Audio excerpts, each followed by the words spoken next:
আসসালামু আলাইকুম আরহামতুল্লাহি আবরাকাতুহু।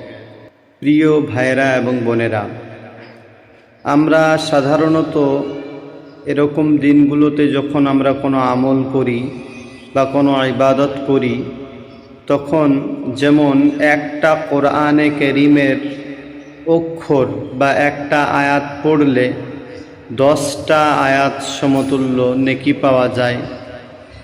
কিন্তু রমজানুল মুবারক মাস, এই মাসে যদি কেউ একটা আয়াত পড়ে, তাহলে আল্লাহ তাবারক ওয়া তাআলা তাকে 70টা আয়াত পড়ার সমতুল্য নেকি দান করেন।